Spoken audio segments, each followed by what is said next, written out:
Olá pessoal, iniciando mais um vídeo aqui no canal da The One. Eu sou a Stephanie, uma das criadoras da marca, e hoje a gente tem uma presença super especial aqui no canal. Oi gente, eu sou o João Pedro, um dos criadores da The One Collection. Por isso que eu sempre falo uma das criadoras da marca, porque ele é a outra pessoa que está por trás daqui de tudo isso. E eu trouxe ele hoje aqui pra gente falar para vocês tudo que a gente aprendeu na imersão Bootcamp, que foi sobre marketing digital. A gente vai dar foco aqui nos aspectos de mentalidade e negócios. Então, das diversas palestras que a gente teve nesse Bootcamp, a gente selecionou 3 palestras para falar de temas mais específicos, porque senão seria um vídeo de 2 horas, enfim. Então, o Bootcamp ele foi um encontro de pessoas que fizeram formações dos diversos cursos que o Grupo Primo tem, cursos de marketing no geral. Foi um momento para as pessoas se conectarem, aprenderem, inspirarem-se e se formarem para aqueles cursos que tinham certificação. A primeira palestra que a gente quer falar é a palestra de Copywriting da Roberta Santos. A gente foi nessa palestra porque a gente fez o curso de formação digital da Stage. Inclusive a Esté conseguiu passar na prova ontem. Ela recebeu o certificado de Growth Hacker Estrategista. E aí por isso que a gente foi nesse Bootcamp, justamente para aprender mais. Ela basicamente ensinou algumas táticas de copywriting. A gente não quer dar tanto foco a isso nesse vídeo, mas um conceito legal que a gente quer falar sobre copywriting, aproveitando a palestra dela, é sobre qual que é a função do copywriting. Talvez vire a chave para alguns de vocês, como virou para a gente. Primeiro eu vou explicar, o copywriting ele é a arte da escrita. Basicamente é isso. Então, é tudo que você utiliza na sua comunicação, principalmente na comunicação escrita, e formas de você chamar mais atenção. Então, em títulos, em legendas, em legenda de story também, em várias coisas que você escreve, o copywriting, ele é isso. Muita gente nem sabe que ele está presente, mas é muito importante para chamar a atenção de quem você precisa.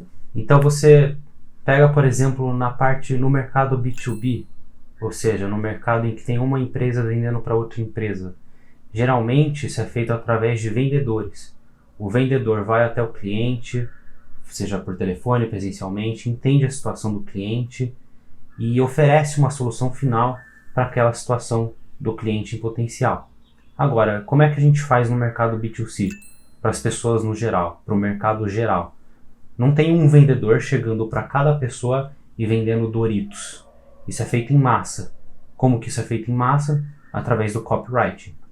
Então o copywriting ele é importante justamente porque por meio dessas mensagens, destes textos, dessas escritas persuasivas, que as marcas conseguem realizar uma venda final, seja ela de imediato ou seja ela para um futuro próximo. Então essa é a importância do copywriting. Ela basicamente faz com que as pessoas prendam a atenção na mensagem de uma marca para que possivelmente essa pessoa compre dessa marca. Então são frases de efeito também que pode ser utilizado, são frases bem repetidas pelas marcas, aquele título, só o nome da marca também se insere no copywriting. Então esse é o conceito central de copywriting que a gente queria passar para vocês nesse vídeo. E se vocês pesquisarem aí no YouTube, com certeza vocês vão achar pessoas muito boas explicando muito mais a fundo sobre copywriting. Inclusive a Roberta Santos, ela tem canal no YouTube e ela fala sobre copywriting, também tem o Instagram dela. Então se vocês quiserem se aprofundar mais, podem pesquisar esse conceito, que tenho certeza que vai mudar muita coisa para vocês se vocês começarem a utilizar. Caso seja relevante para vocês, lógico, né? Se vocês tiverem um negócio online, ou nem precisa ser online, físico, como por exemplo, você anunciar em outdoors, vocês fazem uso de copyright. A segunda palestra foi do Bruno Perini e da Malu Perini, e eles falaram sobre comunidades digitais. Então, como que eles fazem para se comunicar com tanta gente? Hoje em dia eles têm muitos seguidores. E como eles fizeram para se conectar com tanta gente? Quais técnicas eles utilizaram? E o que eles indicam para as pessoas fazerem para chegar a atingir o sucesso que eles tiveram na internet? O foco principal dessa palestra foi a formação de uma tribo. Mas antes deles falarem especificamente quais pontos analisar e começar a atuar para formar uma tribo da sua marca, o Bruno ele falou por que as empresas e as pessoas devem entrar no meio digital. E essa parte que a gente quer trazer para vocês nesse vídeo. Então, a explicação dele se baseia nos conceitos de extremistão e mediocristão do escritor Nassim Taleb. O mediocristão, ele é um ambiente natural em que, se você analisar esse ambiente, você vai encontrar comportamentos que tendem a uma média. Como seria isso? Se você pegar, por exemplo, um espaço com 10.000 pessoas aleatórias, analisar a medida delas. A média das medidas 10.000 pessoas vai tender para um certo valor, vamos supor 1,70. Nesse ambiente de 10.000 pessoas, que a gente está falando que é o mediocristão, se você adicionar uma pessoa com o dobro de altura, por exemplo, de 1,70 vai para 2 e... matemática. 3,40. Se nesse grupo de 10.000 pessoas você adicionar uma pessoa de 2,20 metros, por exemplo, você não vai ver essa curva da média se alterar tanto. Por quê? Porque é um ambiente da natureza, um ambiente de mediocristão. Agora, o ambiente de extremistão é o contrário. Você pode ter uma mudança abrupta dessa curva da média por conta de um fator que não é natural. Então essa média vai para um extremo. Um exemplo disso, pegar esse ambiente de 10.000 pessoas aleatórias, analisar a renda delas. A maior parte das pessoas vai tender para uma média de salários em comum. Agora, se você pegar nesse ambiente de 10.000 pessoas e inserir um indivíduo mega bilionário, como por exemplo Elon Musk, você vai ver que essa curva ela vai se deslocar abruptamente. Tá? Isso por quê? Porque o dinheiro não é uma coisa natural, ele é uma invenção do homem. E, portanto, ele tem esse comportamento de extremistão. A mesma coisa se aplica para o ambiente digital. O ambiente digital é uma invenção do homem. Ele não foi criado pela natureza. E por isso, onde que a gente quer chegar com essa história de extremistão e mediocristão? Se você entrar no meio digital, você vai estar sob efeito de um ambiente de extremistão. Então, em uma hora você pode estar no comportamento da média, mas de repente você pode se sobressair e ir para o extremistão. Um vídeo que você colocou no YouTube, por exemplo, ele pode estar com 5 views no momento, e de repente você faz um vídeo de um tema ou com um copywriting muito bom que vai te levar a 1 milhão de views do nada. E isso acontece também, né? Então eles defendem muito para você sair do papel de consumidor apenas e fazer conteúdo e poder atingir esse extremistão que é um super boom de repente. Porém, é claro que isso não vai te levar muito longe apenas por um vídeo que viralizar, mas sim a sua consistência de você criar realmente uma comunidade, uma tribo. E aí entrou a Malu Perini para falar sobre tribo, sobre comunidade, porque não só você viralizar e não ter contato nenhum com essas pessoas, as pessoas nem saberem quem você é, apenas caírem no seu vídeo não vai levar a nada, mas você tem que gerar uma conexão com essas pessoas e ter aquele contato todo dia, a pessoa vai se conectar com você, vai confiar em você e vai querer comprar de você. Então, ela entrou nessa parte de comunidade e de tribo para explicar sobre isso, como ela faz. Porque no fim das contas isso gera valor ao longo prazo. Então, embora você possa de repente atingir o comportamento de extremistão do nada, de nada adianta se a pessoa não tiver nenhum interesse com você, não se relacionar com você. Por isso a importância desses ensinamentos que a Malu proporcionou pra gente. A pessoa vai simplesmente cair num vídeo, assistir e vai embora. E aí você perdeu ela. Agora, se você já tiver um tempo de longo prazo, uma consistência criando isso, até se vierem muitas pessoas e elas acharem muito conteúdo, elas vão ter essa conexão maior. E aí vai ser muito mais fácil de você vender pra elas. A última palestra que a gente gostaria de falar é a palestra do Carlos Bush, que foi sobre ser diferente dos outros. O tema da palestra, então, se chamava Unparalleled, sem paralelos. Nessa palestra ele citou 10 pontos para você fazer de diferente dos outros e começar a se destacar. Alguns desses pontos a gente só vai citar para não ficar tão extenso o vídeo, e não porque eu não me lembro de tudo. E outros pontos a gente vai entrar mais a fundo, tá? A primeira delas é escolher vencer, que é parar de terceirizar os resultados que você tem de acordo com as suas escolhas. Então, ele deu até o exemplo do presidente Kennedy. o do Kennedy, que ele falou assim, eu escolho ir pra Lua. Então ele se responsabilizou, não foi uma coisa que ele falou, eu tenho que ir pra Lua, ou Eu preciso, eu preciso ir pra Lua, mas sim, eu escolho ir pra Lua. Então ele falou, nós americanos escolhemos ir pra Lua. Então ele falou que isso é uma prova de que a pessoa tem que se responsabilizar pelos seus atos e escolher vencer a partir disso. E mais no seu dia a dia, o próprio Carlos ele deu o exemplo de uma vez que ele se atrasou para uma reunião, e as pessoas dessa reunião falaram, deve ter sido o trânsito, não, tá tudo bem. E o Carlos virou e falou, não, isso daí foi culpa minha, responsabilidade minha. Eu deveria ter previsto isso e saído mais cedo de casa para lidar com esse trânsito e mesmo assim chegar no horário.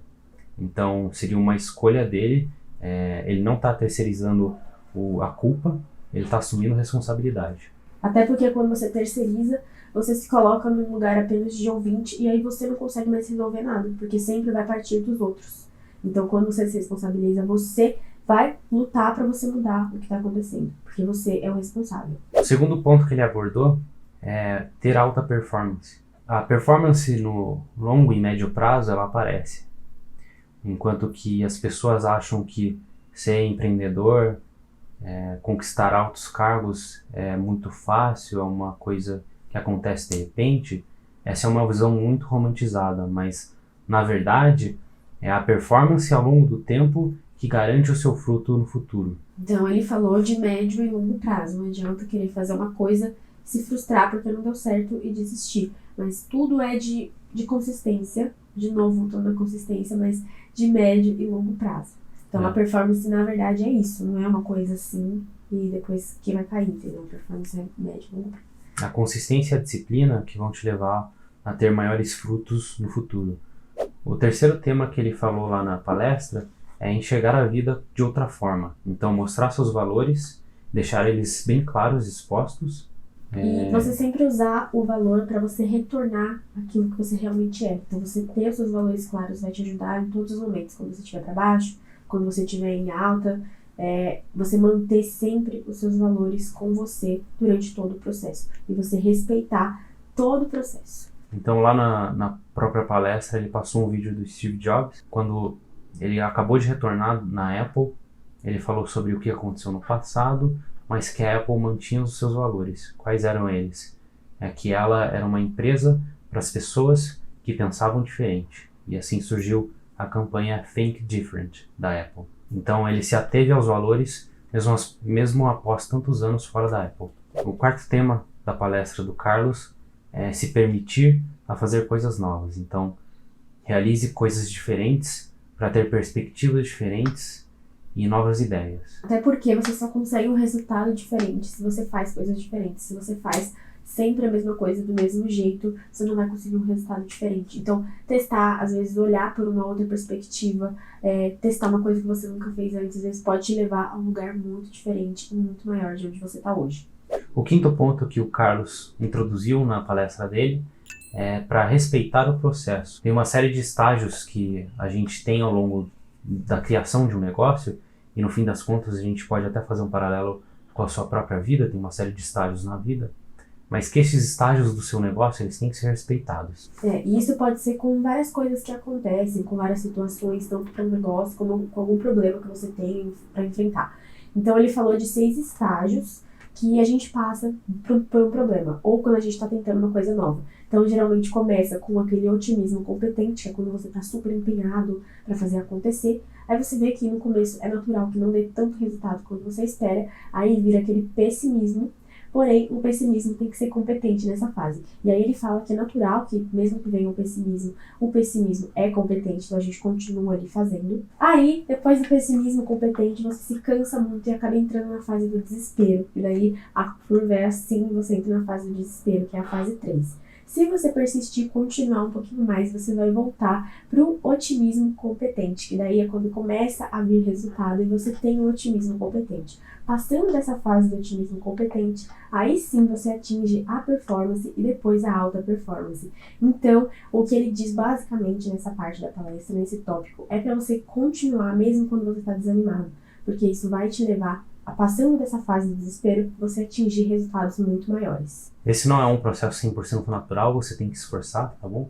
Não é porque agora você está na fase pessimista e não precisa fazer nada porque você acha que vai vir a fase boa já já. Você tem que agir, no fim das contas. O sexto ponto que ele fala é super legal, é sobre pensar além da média. Então as pessoas elas têm uma tendência a aceitar fatos de como eles são e não pensar por que isso está acontecendo. Tá? Ele trouxe na palestra 2 exemplos. O primeiro exemplo é sobre por que as melhores empresas de aviação elas ficam nos Emirados Árabes Unidos. Ele começou a explicar por que isso ocorre através de um pensamento além da média, pensando um passo a mais, não só aceitando que as melhores empresas de aviação ficam lá, certo? Então os pontos que ele citou foi: 1/3 da população está no Oriente. O centro de produção de petróleo, tirando a Venezuela, fica lá nos Emirados Árabes Unidos. Grande parte do turismo exótico do mundo fica também lá nos Emirados Árabes Unidos. Isso tudo é um plano do próprio governo daquela região, dos Emirados Árabes Unidos, por conta da consciência que eles possuem de que o petróleo, a fonte principal de renda deles, vai acabar um dia. Então eles estão diversificando as fontes de rendas deles. Como? Tendo as melhores companhias aéreas do mundo, eles conseguem conectar o lugar onde tem 1/3 da população com o resto do mundo. O segundo exemplo que ele cita é por que a Amazon comprou, esses tempos aí, uma empresa de robôs de limpeza. Poxa, a Amazon é gigante, por que ela não criou a própria empresa de robôs? Criou o próprio produto, o próprio robozinho de limpeza dela. O pensamento da média seria parar aí, só aceitar o fato. Agora, se você pensar um passo além, você descobriria que essa empresa que a Amazon comprou, por já estar no mercado há um tempo, ela possui dados das casas das pessoas que estavam sob domínio dessa empresa. Então a Amazon comprou essa empresa de robôs e agora tem acesso a esses dados das casas, porque caso você não saiba, quando você compra um robô de limpeza, ele mapeia toda a sua casa e guarda esse mapeamento, identifica o tamanho da sua casa, quantos cômodos você tem, e com isso a Amazon tem dados a partir desse robô. Tem dados do seu lar que ela pode usar em outros aspectos para conseguir te oferecer mais produtos e serviços. Até o que você costuma consumir, os seus hábitos, o que você costuma fazer, para ela poder te oferecer os produtos ideais para mexer com a sua mente para você comprar. E nesse ponto também de pensar além da média, ele falou sobre as empresas que têm a melhor experiência. Então, se você oferece um serviço para alguém, ou se você faz qualquer outra coisa, tenta oferecer o melhor para você poder a melhor experiência. Porque se a pessoa consumir com você e for a melhor experiência que ela tiver, ela não vai querer consumir com mais ninguém. Então, tudo que você quiser, se você está prestando um serviço, se você está fazendo qualquer coisa, faça o melhor que você pode. Porque daí ela não vai conseguir fazer com mais ninguém, porque você vai ser a melhor nisso. Um outro tema que é mencionado é sobre buscar a fruta baixa. O que seria isso? Ao invés de você ir para a fruta alta, a fruta que está em evidência, que dá glamour, você ia atrás da fruta baixa, aquela que está sendo pouco visada, que não é tão glamourizada. E por que isso? Porque no fim das contas, a fruta baixa ela pode gerar tanto valor quanto a fruta alta e você não pensa nisso. Um exemplo disso, quando teve a Corrida do Ouro. A Corrida do Ouro tinham diversas empresas buscando por ouro, pessoas buscando por ouro, só que tinha uma outra pessoa vendendo pá, que estava criando um negócio de venda de pás. Então quanto mais pessoas procurando ouro, maior era o mercado dela de venda de pá. A venda de pá é a fruta baixa, é o mercado não glamourizado, enquanto que a fruta alta era a venda de ouro, encontrar e vender ouro. Então, surfar na onda e perceber gaps, espaços ali que dá para você entrar e vender seu serviço, produto, em outras coisas que não sejam óbvio. Então, além disso, pensar além da média e não cair só no óbvio. Um exemplo mais atual, a gente poderia citar as empresas que criam os chips de processamento de computadores. Então, a gente tem muita fruta alta falando de IoT, metaverso. Essas são as frutas altas. A fruta baixa é a infraestrutura que compõe essas frutas altas. O que é? São os chips de processamento, as placas de vídeo. Então a NVIDIA, se você investisse na NVIDIA, você estaria investindo na fruta baixa diante desse cenário. O último ponto que a gente vai falar é sobre tipos de arquétipos. Então ele deu um exemplo da novela, que nas novelas tem vários personagens e cada personagem representa um arquétipo. Inclusive a gente tem um vídeo aqui sobre arquétipos que a gente explica que os arquétipos são as pessoas que você atrai para você. Então você se veste de certa forma, você fala de certa forma, você tem um visual de certa forma e você atrai aquelas pessoas daquele arquétipo.